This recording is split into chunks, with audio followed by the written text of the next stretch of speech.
Hey guys, so we're getting into the colder months and the Camry is having a harder time starting right now, so it's giving us some telltale signs. So we're going to go ahead and change the battery in the vehicle.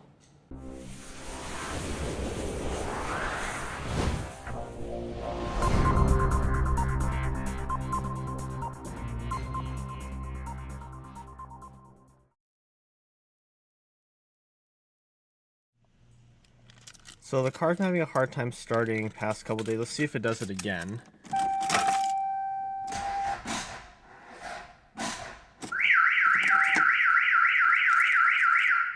So you see we have very low voltage and we're going to have to jump the car. So yeah, it's definitely time to change this battery.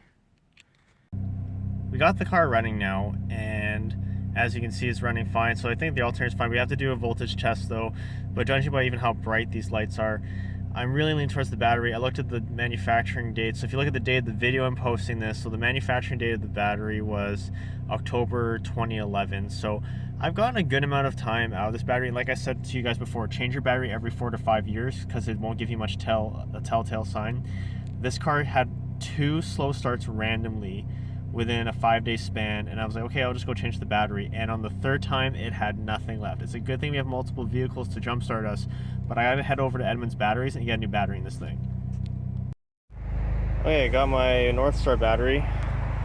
Just grabbed it from Edmunds, and let's go back to the shop and install this thing.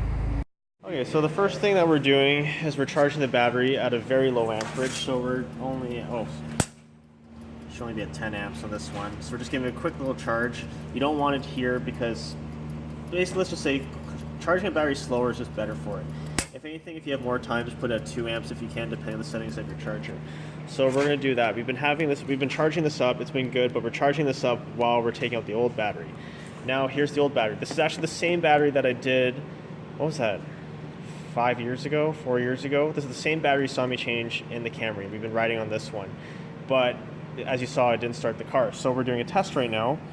This is a digital version, so it doesn't exactly put the same load on as a big battery load tester, but it gives me an idea on the battery itself. So voltage is actually okay. So we enter the test. It's a sealed battery. And this battery is rated at 720 cold cranking amps. So we set the unit to that, and we're going to test it. You see we're testing at 627, so we're almost 100 amps down. Your battery should always show at least the rating or more. That's showing it's a strong battery. Right now, if it's showing 100 amps less, this battery's on its way out. We should be changing it. Okay, we're now testing the North Star. It's resting at 13.27, so let's enter the test again. It's rated at 740. Let's enter the test. And we're testing at 882. So we have extremely healthy battery. That's why I noticed on these North Stars, what they're rated at and what they actually produce is significantly higher. Granted, yes, it's a brand new battery, so that's mostly the main reason. But the other thing I like about the construction, this is the only battery I've seen for the money that you can get with actual brass or copper terminals. So we know it's going to conduct a little bit better than lead. Why do I spend more than the average person when it comes to batteries? Well, most of our cars have aftermarket security systems, so there's a little bit of a draw. Sound systems, so they pull hard off the battery. So I like to have batteries that charge a little bit quicker. I also prefer batteries like this that are technically maintenance free because I am kind of lazy and I never check water levels, so I don't want to have a battery that I have to check the water levels. Is there some maintenance that you can do? Yes. Because I drive a lot in the city, what I do is once in a while, every couple months, if the shop's a little bit slow, I'll pull the vehicles in and I'll trickle charge them on the charger, because sometimes I feel like the batteries aren't being charged enough if I'm only doing 10-minute drives. They usually charge better if you're doing on average 30-minute drives a day. That's really good for the battery actually. So that's the only maintenance I really do besides making sure that the terminals are always clean. I always check for corrosion, and I always make sure everything's tight. Because if the terminals aren't tight, it's not going to charge properly, or you're just going to have issues not starting. Things just don't work properly when your clamps aren't on properly. Before I install my batteries, I like to put a very thin layer of dielectric grease. Yes, you should be using gloves when touching this kind of stuff, but I like to live on the dangerous side. So we're going to put a very thin layer, that way it can displace easier, and it's going to keep the elements out, but it's going to give us a good connection. Let's try now with the new battery. You see all the dash lights are significantly brighter. Yes, we're outside, so you can see it a bit better, but at the same time you have to consider in the parkade we had less light. You would be able to see the lights easier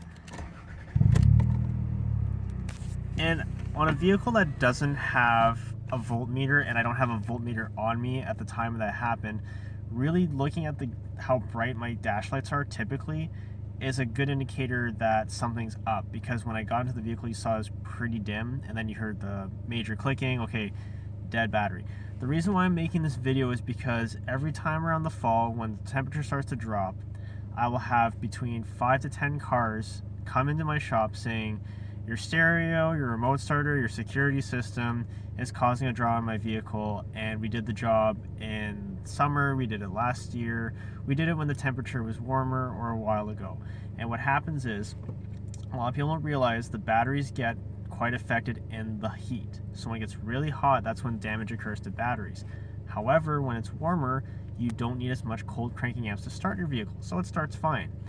Temperature drops this time of year, okay, the battery's been damaged, or it's just old, there's corrosion, there's a lot of reasons why it's not working, and then the battery doesn't start, and then the customer comes in saying, well, my car's worked fine for the past 6 years and you just did this install. And time again I have to hook up my battery tester and show them, okay, look, your cold cranking amps are off.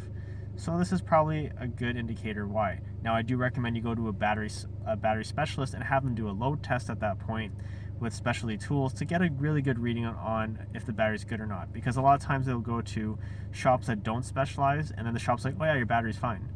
When 9 times out of 10, it just needs to be replaced.